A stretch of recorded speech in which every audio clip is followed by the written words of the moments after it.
Hello everyone, ये इस channel पर मेरी पहली वीडियो है। ये मेरा रिएक्शन चैनल है और आज जिस वीडियो में मैं रिएक्शन करने वाली हूँ वो ध्रुव राठी जी की लेटेस्ट वीडियो है, जिसमें उन्होंने एलियंस के बारे में बताया है। तो एलियंस के बारे में हर किसी की राय अलग अलग होती है। कुछ लोग मानते हैं कि एलियंस एग्जिस्ट करते हैं, कुछ लोग मानते हैं कि एलियंस एग्जिस्ट नहीं करते हैं। नासा पहली स्पेस एजेंसी है जिसने एलियंस के बारे में रिसर्च करना शुरू किया था और वो अभी भी रिसर्च कर रही है। फ़िलहाल अगर नासा की रिपोर्ट को देखा जाए तो उन्होंने कहा है कि उन्हें अभी तक ऐसे कोई भी सबूत नहीं मिले हैं जिससे ये कहा जाए कि एलियंस होते हैं। लेकिन अगर पर्सनल राय की बात करें तो नासा के जो अभी हाल ही में डायरेक्टर हैं उन्होंने कहा है कि एलियंस होते हैं। अब ये कितना सच है, ये कितना झूठ है, ये तो हमें आने वाले वक्त में पता चल जाएगा, क्योंकि जिस तरह से इस पर रिसर्च किया जा रहा है बहुत जल्द हम इसके फाइनल रिजल्ट पर भी पहुंच जाएंगे। चलिए चलते हैं ध्रुव राठी सर की वीडियो की तरफ, देखते हैं वो क्या। नमस्कार दोस्तों, क्या इस पूरे ब्रह्मांड में हम इंसान अकेले हैं? नहीं, बिल्कुल नहीं। या फिर हमारे अलावा भी कहीं और कोई इंटेलिजेंट लाइफ मौजूद है? अगर एलियंस सही में एग्जिस्ट करते हैं तो ये सोचना बड़ा स्वाभाविक है कि शायद एलियंस के मन में भी ऐसे ही सवाल उठते होंगे कि कहीं इस यूनिवर्स में वो अकेले तो नहीं। हमारे यूनिवर्स में दो इंटेलिजेंट स्पीशीज के बीच में कम्युनिकेशन कैसे बनाया जाए, इसी सोच को ध्यान में रखते हुए नासा ने कई प्रोजेक्ट्स शुरू किए ताकि हम किसी तरह एलियंस को एक संदेश भेज सके। ये साल 1977 की बात है कि नासा ने अपना वॉयेजर 1 स्पेसक्राफ्ट लॉन्च किया और उसका मिशन क्लियरली डिफाइन किया। हमारा सोलर सिस्टम यानी सौर मंडल की खोज को बाहरी प्लैनेट्स के आसपास से लेकर सूर्य के प्रभाव क्षेत्र की बाहरी सीमाओं तक और शायद उससे भी आगे तक बढ़ाना। सिंपल भाषा में कहा जाए तो ये एक इंटरस्टेलर मिशन था। हमारी मिल्की वे गैलेक्सी में करोड़ों अरबों सोलर सिस्टम्स हैं। इन सोलर सिस्टम्स के बीच में जो जगह है उसे इंटरस्टेलर स्पेस कहा जाता है। इंटरस्टेलर स्पेस, यही बोला ना।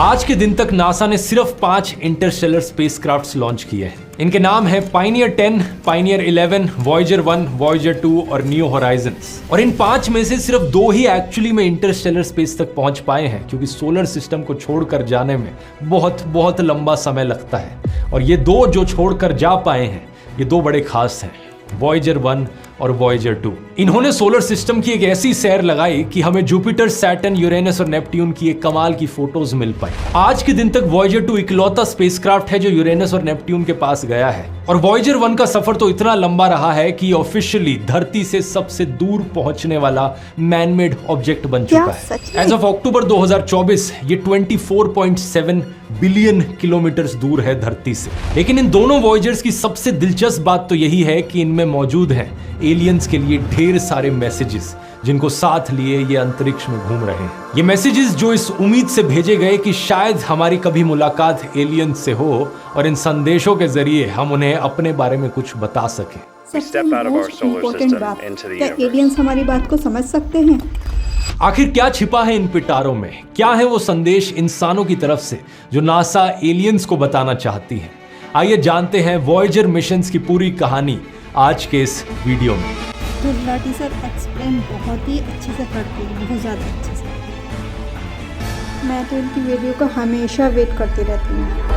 ये साल 1965 की बात है दोस्तों कि नासा में काम करने वाले एक इंजीनियर ने नोटिस किया कि हमारे सोलर सिस्टम के आखिरी 4 प्लैनेट्स जुपिटर, सैटर्न, यूरेनस और नेपट्यून एक बड़ी ही अनोखी ज्योमेट्रिक अरेंजमेंट में आ जाएंगे लेट 1970s के समय में। एक ऐसी अनोखी अरेंजमेंट जो 175 सालों में सिर्फ एक बार आती है। इस अरेंजमेंट का मतलब था कि एक ऐसा स्पेसक्राफ्ट भेजा जा सकता था जो इन चारों प्लैनेट्स के ग्रेविटेशनल फोर्स का फायदा उठाकर इन चारों प्लैनेट्स के पास से गुजर जाए, बहुत कम फ्यूल और समय इस्तेमाल करते हुए। इस प्रिंसिपल को ग्रेविटी असिस्ट कहा जाता है। किसी प्लैनेट या स्पेस में मौजूद किसी और ऑब्जेक्ट के मास का इस्तेमाल करना अपनी स्पीड और ट्रेजेक्टरी बदलने के लिए। इसी के आधार पर नासा ने वॉयेजर 1 और वॉयेजर 2 मिशंस के प्लान्स बनाए और यही कारण कि साल 1977 का ईयर चुना गया इन दोनों स्पेसक्राफ्ट्स को लॉन्च करने के लिए। यहाँ पर ये 1977 की बात कर रहे हैं। नासा ने जो सैटेलाइट भेजी थी वो 1977 में भेजी थी और इंडिया में 1969 में इसरो बना था। तो 1977 में वो सिर्फ इस्टेब्लिश, अगर देखा जाए तो उस टाइम वो इस्टेब्लिश हो रहा था। हम लोग कितने पीछे हैं अभी। अगर हम लोग भी इतने एडवांस हुए होते तो आज हम शायद इस रिसर्च को पूरा भी कर चुके होते। अगर मेरी बात से एग्री करते हैं तो कमेंट करके बताइएगा। मिशन के अनुसार वॉयेजर 1 को जुपिटर और सैटर्न के पास से फ्लाई बाय करना था, खासकर सैटर्न के बड़े मून टाइटन पर फोकस करते हुए। और दूसरी तरफ वॉयेजर 2 को जुपिटर, सैटर्न, यूरेनस, नेपट्यून के पास से गुजरना था। दोनों स्पेसक्राफ्ट्स के डिजाइन की बात करें तो एक दूसरे से काफी सिमिलर थे। दोनों ही 3 radio isotope thermo electric generator द्वारा पावर्ड थे। इनमें कोई सोलर पैनल्स नहीं लगे थे क्योंकि मार्स जुपिटर को पार करते ही सोलर एनर्जी काफी हद तक यूजलेस हो जाती है। उतनी दूर पहुंचकर सूरज की किरणों में इतनी एनर्जी ही नहीं रह जाती कि उससे कुछ सोलर एनर्जी निकाली जा सके। और इनका मिशन तो सोलर सिस्टम को पार करना था। इसलिए ये जो डिवाइसेज हैं ये प्लूटोनियम एलिमेंट के रेडियो एक्टिव डीके से पावर्ड है। प्लूटोनियम जब डीके होता है तो हीट निकलती है, उस हीट को बिजली में कन्वर्ट करा जा सकता है। यहीं से ही ये नाम आता है radio isotope thermo electric generator. इसके अलावा दोनों स्पेस प्रोब्स में 10 साइंटिफिक इंस्ट्रूमेंट्स लगाए गए थे। इसमें था एक 2 कैमरा इमेजिंग सिस्टम तस्वीरें खींचने के लिए, एक स्पेक्ट्रोमीटर जो हाइड्रोजन की एबंडेंस को मेजर करता, दूसरा स्पेक्ट्रोमीटर जो अंतरिक्ष में अल्ट्रावायलेट एक्टिविटी को मेजर करता, एक मैग्नेटोमीटर जो प्लैनेट्स की मैग्नेटिक फील्ड्स को मापता, एक हाई गेन एंटीना कम्युनिकेट करने के लिए धरती के साथ, और बाकी कुछ छोटे मोटे इंस्ट्रूमेंट्स रेडिएशन के अलग अलग लेवल्स को मापने के लिए। मुझे ये समझ में नहीं आया कि इन्होंने 2 बनाने की क्या ज़रूरत पड़ गई, और वो भी बिल्कुल एक जैसे। चलें, शायद इन्होंने एक्सप्लेन किया हो, देख। इंटरेस्टिंग चीज ये है कि वॉयेजर 2 का लॉन्च वॉयेजर 1 से पहले किया जाता है। 20 अगस्त 1977 में वॉयेजर 2 लॉन्च होता है और 16 दिन बाद 5 सितंबर 1977 को वॉयेजर 1 का लॉन्च होता है नासा केनेडी स्पेस सेंटर से। जो रास्ता वॉयेजर 1 ने लिया वो ज्यादा छोटा और तेज था वॉयेजर 2 के कंपैरिजन में। तो जुपिटर के पास सबसे पहले वॉयेजर 1 ही पहुंचता है और मार्च 1979 में ये जबरदस्त टाइम लैप्स इसके द्वारा लिया जाता है। ये 66 अलग अलग फोटोज से द्वारा बनाया गया एक टाइम लैप्स है। हर एक तस्वीर जुपिटर के एक रोटेशन पीरियड के बाद ली गई है। लगभग 10 घंटे का समय लगता है जुपिटर को रोटेट करने में। ये पहली बार था कि जुपिटर और जुपिटर के मून्स की इतनी क्लियर कट फोटोज हमें देखने को मिल पाई। और यहीं पर डिस्कवरी हुई जुपिटर के रिंग्स की भी। बहुत से लोगों को लगता है कि सिर्फ सैटर्न प्लैनेट के अराउंड रिंग्स मौजूद हैं, लेकिन रिंग्स जुपिटर के अराउंड भी हैं। हालांकि वो इतने क्लियरली दिखते नहीं है जब तक पास से ना देखो। ये जो जुपिटर प्लैनेट है, इसके मून्स और इसके रिंग्स, इन तीनों कंपोनेंट्स को साथ में मिलाकर जोवियन सिस्टम कहा जाता है। ये जोवियन शब्द Roman God of sky and thunder से आता है, जोव जिसका नाम है, और जोव का ही दूसरा नाम जुपिटर भी है, जहां से इस प्लैनेट का नाम भी पड़ा। अब बात कुछ ऐसी है दोस्तों कि जुपिटर जैसे ही 3 और प्लैनेट्स मौजूद है हमारे सोलर सिस्टम में, सैटर्न, यूरेनस और नेपट्यून। इन सभी प्लैनेट्स पर रिंग मौजूद है, बहुत सारे मून्स मौजूद हैं, और ये सारे के सारे गैस जाइंट्स भी हैं ये चारों। यही कारण कि इन चारों प्लैनेट्स को मिलाकर जोवियन प्लैनेट्स कहा जाता है, जुपिटर लाइक प्लैनेट्स। इसी जोवियन सिस्टम की एक्सप्लोरेशन के दौरान वॉयेजर 1 ने जुपिटर के आईओ मून की ऑनगोइंग वोल्केनिक एक्टिविटी की भी खोज करी। ये भी पहली बार था जब इंसानों ने किसी और प्लैनेट पर एक्टिव वोल्केनोस को देखा। वॉयेजर 1 के जुपिटर पहुंचने से पहले हमें लगता था कि जुपिटर के पास 13 अलग अलग मून्स मौजूद हैं, लेकिन इसके आने के बाद पता चला कि 2 और चांद मौजूद हैं।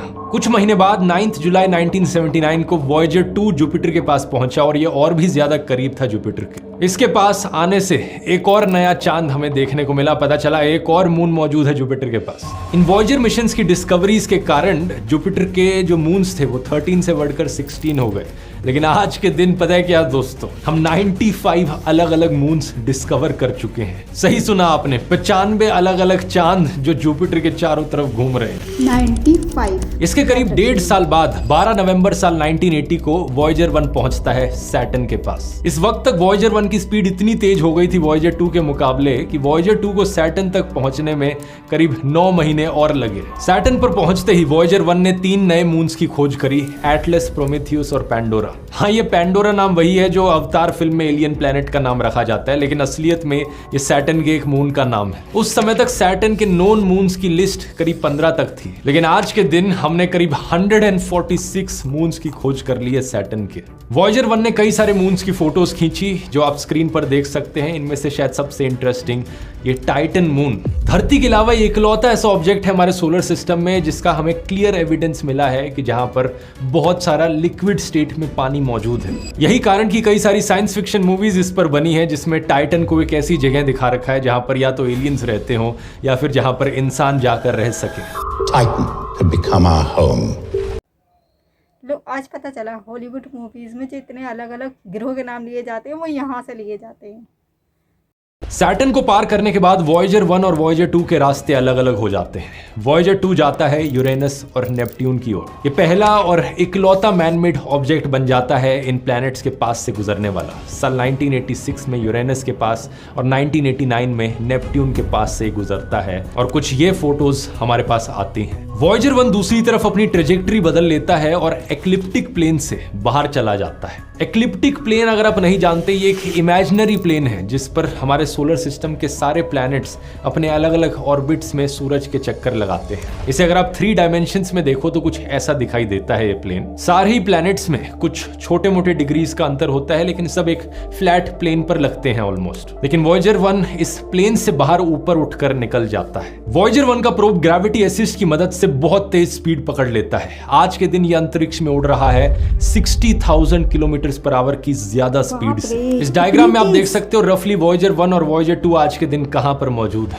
1 जनवरी साल 1990 को वॉयेजर के इंटरस्टेलर मिशन की शुरुआत होती है। ऑफिशियल मिशन सन के इन्फ्लुएंस से बाहर निकलने का। अगले ही महीने वैलेंटाइंस डे के दिन 14 फरवरी साल 1990 को वॉयेजर 1 के द्वारा एक बड़ी मशहूर फोटो ली जाती है, द पेल ब्लू डॉट। ये फोटो जिसमें वॉयेजर 1 धरती से करीब 6 बिलियन किलोमीटर दूर है और हमारी धरती इसमें सिर्फ एक छोटी सी ब्लू कलर की डॉट की तरह दिखाई दे रही है। इसी पर्सपेक्टिव से वॉयेजर 1 के कैमरा ने एक सेल्फी भी ली हमारे इनर सोलर सिस्टम की, एक फैमिली पोर्ट्रेट जिसमें वीनस, अर्थ, जुपिटर, सैटर्न, यूरेनस और नेपट्यून सब शामिल थे। अगर आप सोच रहे हो इसमें मरकरी और मार्स कहाँ गए, तो वो इसलिए दिखाई नहीं दे रहे क्योंकि सन की रिफ्लेक्शन इतनी ज्यादा पड़ रही थी कि वो उसमें गायब से हो गए। और प्लूटो बेचारा आज के दिन प्लैनेट तो वैसे ही नहीं है, उसकी कोई परवाह नहीं करता, लेकिन इस फोटो के लिए भी वो बहुत छोटा था इसलिए दिखाई नहीं दे रहा। मैं क्या करूं, फिर जॉब छोड़ दूं? ये आखिरी कुछ फोटोज खींचने के बाद वॉयेजर 1 के कैमरास को बंद कर दिया जाता है ताकि पावर और मेमोरी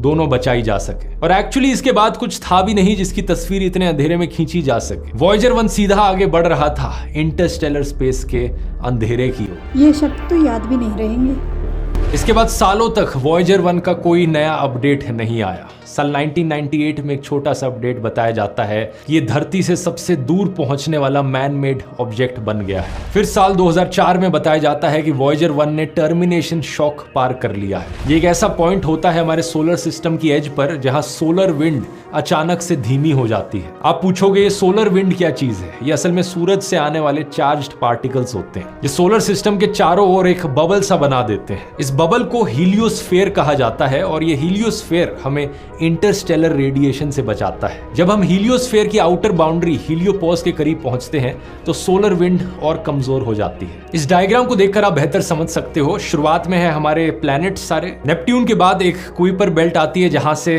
कई सारे कॉमेट्स निकल कर आते हैं। इसकी बात मैंने एस्ट्रॉयड वाले वीडियो में करी थी। यहीं से ही लगभग शुरू हो जाता है टर्मिनेशन शॉक का रीजन, जिसके बाद आती है हीलियोपॉज की बाउंड्री। हीलियोपॉज के आने के बाद कई सारे डायग्राम्स में एक बो शॉक का रीजन दिखाया जाता है इंटरस्टेलर स्पेस आने से पहले।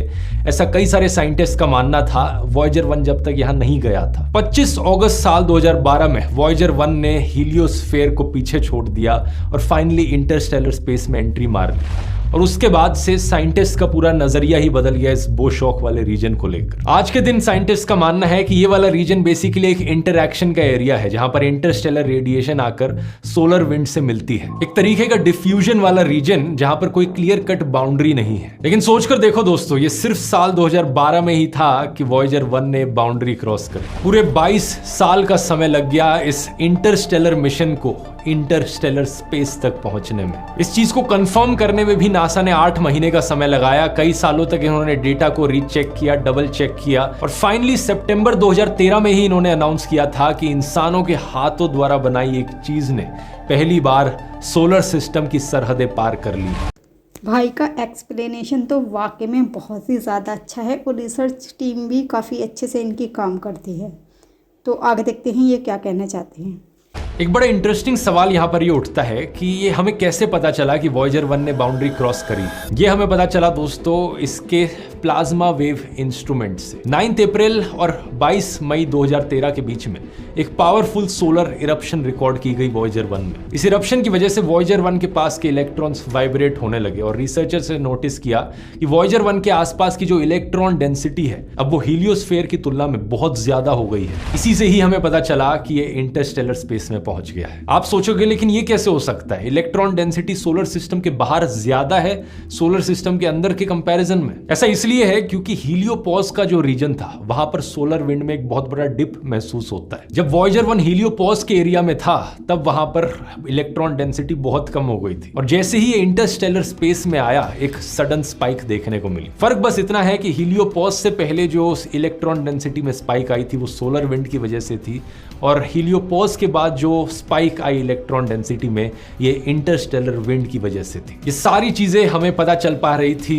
इस हाई गेन एंटीना की मदद से। सारी फोटोज, सारे इंस्ट्रूमेंट्स की फाइंडिंग, सारे मिशन क्रिटिकल जानकारी सब की सब इस एंटीना के जरिए ट्रांसमिट हो रही थी और धरती पर रिसीव की जा रही थी नासा के 3 डीप स्पेस नेटवर्क स्टेशंस के द्वारा। ये डीप स्पेस नेटवर्क स्टेशंस भी अपने आप में बड़ी कमाल की चीजें हैं। धरती के 3 कोनों में मौजूद है, कैलिफोर्निया, मैड्रिड और ऑस्ट्रेलिया में कैनबरा। ये तीनों लोकेशंस जैसा कि आप इस एनिमेशन में देख सकते हो धरती का ज्यादा से ज्यादा एरिया कवर करती हैं। अगर आप मेरे व्लॉग चैनल को देखते हो तो शायद आपको याद हो मैंने ऑस्ट्रेलिया में मौजूद इस डीप स्पेस नेटवर्क स्टेशन का एक टूर कराया था इस वाले व्लॉग में। अगर आपने नहीं देखा इसका लिंक नीचे डिस्क्रिप्शन में। जब रिसर्चर्स को ये सारा डेटा मिला तो उन्होंने इसे बैक ट्रैक किया और देखा कि वॉयेजर 1 ने एग्जैक्टली कौन से दिन इंटरस्टेलर स्पेस में एंटर किया था और तब ये 25 अगस्त 2012 की डेट कंफर्म हुई। और इत्तेफाक की बात देखिए ये वही दिन था एग्जैक्टली जिस दिन चांद पर कदम रखने वाले पहले इंसान नील आर्मस्ट्रांग का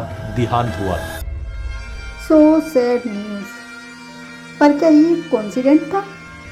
अच्छा, ये सारी बात तो हुई वॉयेजर 1 की। यहां पर वॉयेजर 2 का क्या हुआ? वॉयेजर 2 ने भी इंटरस्टेलर स्पेस में एंट्री मारी करीब 6 साल बाद 5 नवंबर साल 2018 में। सिर्फ 2 स्पेस प्रोब्स जो आज के दिन तक ऐसा कर पाए हैं। इन दोनों के अंदर मौजूद है एलियंस के लिए कुछ संदेश।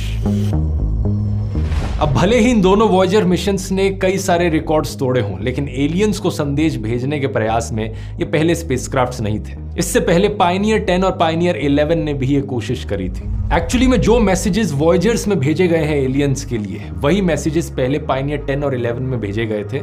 बस फर्क ये है कि वॉयेजर्स में नई टेक्नोलॉजी का इस्तेमाल करके और ज्यादा डिटेलिंग के साथ उन मैसेजेस को भेजा गया है। पायनियर प्लेट एक छोटी सी गोल्ड एनोडाइज्ड एल्यूमिनियम की प्लेट है जो पायनियर्स 10 और 11 के स्पेसक्राफ्ट पर लगाई गई थी। इस पर लिखी गई चीजें एलियंस को हमारी प्लैनेट अर्थ के बारे में बताती हैं। नासा ने इसे अ मार्क ऑफ मैन कहा है। ये प्लेट सिर्फ 15 से 23 सेंटीमीटर की है लेकिन इस पर 5 इनग्रेव्ड डायग्राम्स हैं। ये गैलेक्सी में हमारी लोकेशन के बारे में जानकारी देती है। बीच में एक रेडियल डायग्राम है जो असल में एक मैप है। इस मैप में हमारी सूरज की पोजीशन को 14 पल्सर्स के रिलेशन में दिखाया गया है। पल्सर्स जो है वो डीजनरेटेड स्टार्स होते हैं जो तेजी से घूमते हैं और रेगुलर पल्सेस एमिट करते हैं। बेसिकली इस नक्शे को समझने के लिए इंटेलिजेंस लेवल इतना होना चाहिए कि ये सारी नॉलेज पहले से पता हो एलियंस को। प्लेट के निचले हिस्से में सोलर सिस्टम के प्लैनेट्स को दिखाया गया है और सबसे लेफ्ट में सूरज है, उसके बाद सारे प्लैनेट्स आते हैं।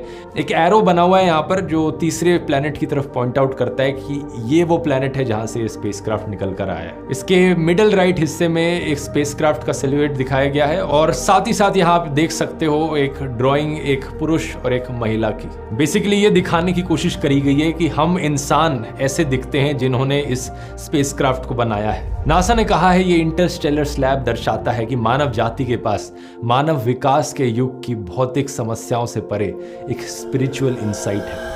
मोटे मोटे तौर पर देखा जाए तो ये शीट काफी बेसिक सी है, ज्यादा कुछ पता नहीं चलेगा एलियंस को अगर इसे देखा तो। इसलिए वॉयेजर्स मिशंस में जो चीजें भेजी गई वो इससे कहीं ज्यादा डिटेल्ड थी। कुछ चीज़ें तो बहुत अच्छे से समझ में आई और कुछ सिर के ऊपर से निकल गई बिल्कुल, लेकिन फिर भी चलो देखते हैं आगे वीडियो में क्या है। वॉयेजर्स के साथ भेजे गए मैसेजेस असल में 12 इंच की गोल्ड प्लेटेड कॉपर डिस्क्स और फोनोग्राफ रिकॉर्ड्स हैं। इनमें आवाजें और इमेजेस दोनों शामिल हैं। ऐसे 2 रिकॉर्ड्स हैं, वॉयेजर 1 और वॉयेजर 2 दोनों पर भेजे गए हैं। आइए थोड़ा डिटेल में देखते हैं कि इनमें क्या है। फोनोग्राफ जो है, इसे ग्रामोफोन भी कहा जाता है, ये कुछ ऐसा दिखता है।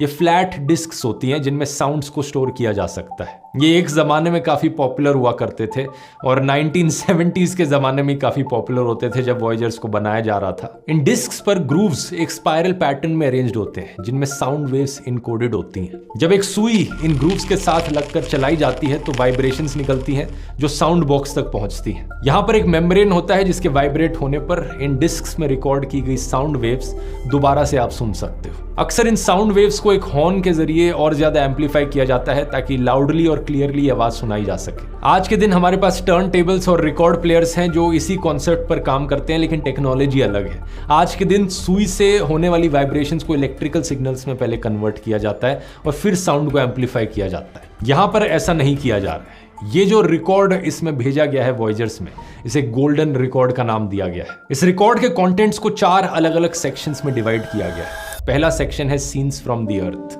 115 इमेजेस और डायग्राम्स जो हमारे प्लैनेट और हमारे प्लैनेट्स पर मौजूद स्पीशीज के बारे में बताते हैं, जिसमें बेसिक मैथमेटिकल, केमिकल और फिजिकल डेफिनेशंस भी मौजूद हैं। दूसरी है ग्रीटिंग्स फ्रॉम द अर्थ। 55 अलग अलग भाषाओं में इंसानों के द्वारा बोली गई ग्रीटिंग्स। साथ में प्रिंटेड मैसेज भी है जो अमेरिकन प्रेसिडेंट जिमी कार्टर और उस वक्त के यूनाइटेड नेशंस के सेक्रेटरी जनरल कर्ट वाल्डहाइम ने लिखा था। वो अलग बात है कि इसे समझने के लिए एलियंस को इंग्लिश आनी जरूरी है। तीसरा सेक्शन है music from the earth. Musical selections हमारे धरती पर मौजूद अलग अलग कल्चर्स और एरास की। इसमें 28 ऑडियो रिकॉर्डिंग्स हैं ईस्टर्न और वेस्टर्न क्लासिकल म्यूजिक की, और एक इंडियन गाना भी है बेस्ड ऑन राग भैरवी, जात कहाँ हो, जैसे गाया गया है सुरश्री केसरबाई केरकर ने। चौथा सेक्शन है साउंड्स ऑफ द अर्थ, जिसमें अलग अलग नेचुरल साउंड्स सुनाई गई हैं, जिसमें 21 अलग अलग ह्यूमन एक्टिविटीज, मशीनों की और नेचुरल फिनोमिना की आवाजें हैं जो कुछ ऐसी हैं।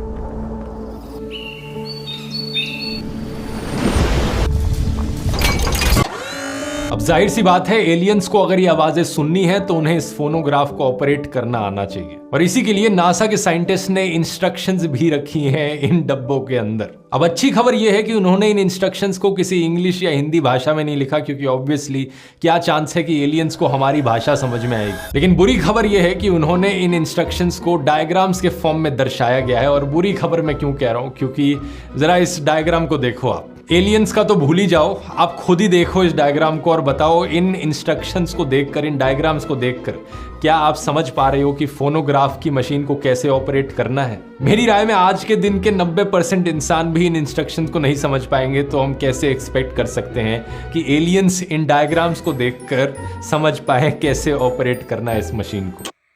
बहुत बढ़िया। ये बात कुछ समझ में नहीं आया इस डायग्राम में, कुछ भी ऐसा समझ में नहीं आया कि कुछ इसको देखकर बोला जाए कि हाँ भाई इस मशीन को ऐसे ऑपरेट करना है।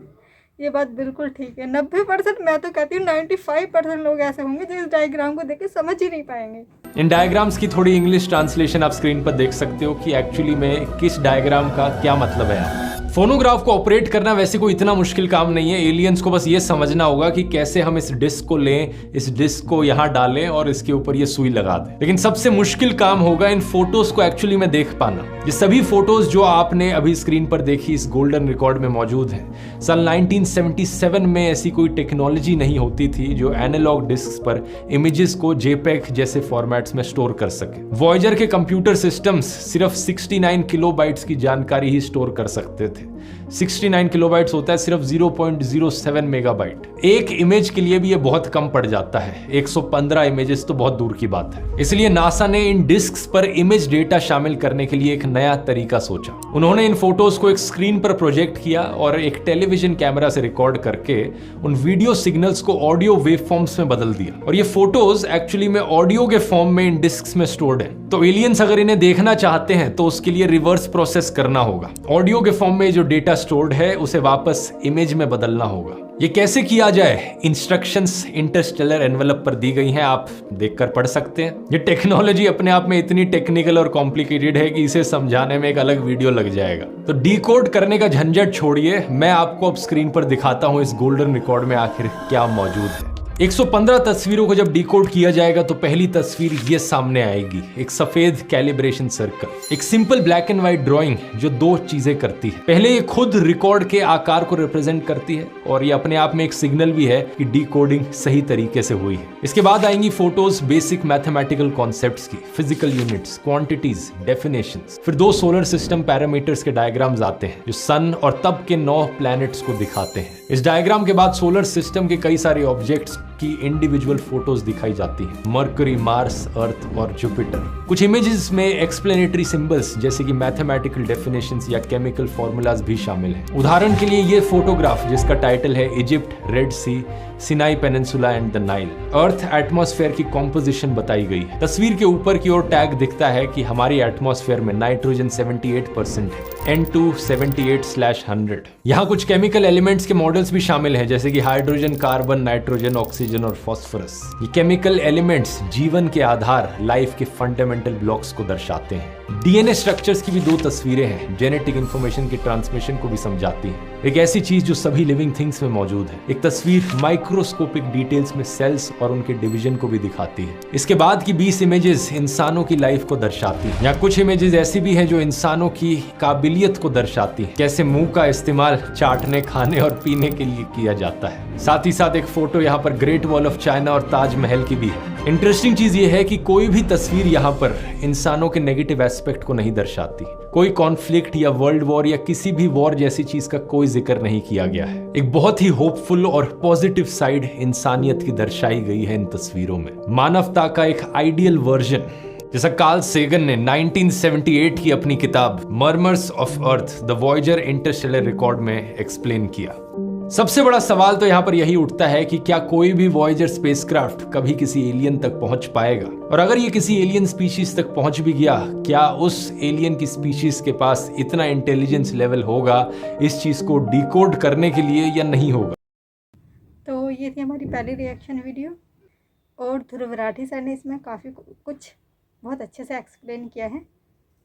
लेकिन हाँ, ये बात ठीक है कि हमारी कुछ बातें आई समझ में और कुछ बिल्कुल ऊपर से गई। खैर, अगर आपको मेरा रिएक्शन अच्छा लगा हो तो प्लीज़ चैनल को सब्सक्राइब कीजिएगा, वीडियो को शेयर कीजिएगा और लाइक कीजिएगा। Thank you for very much.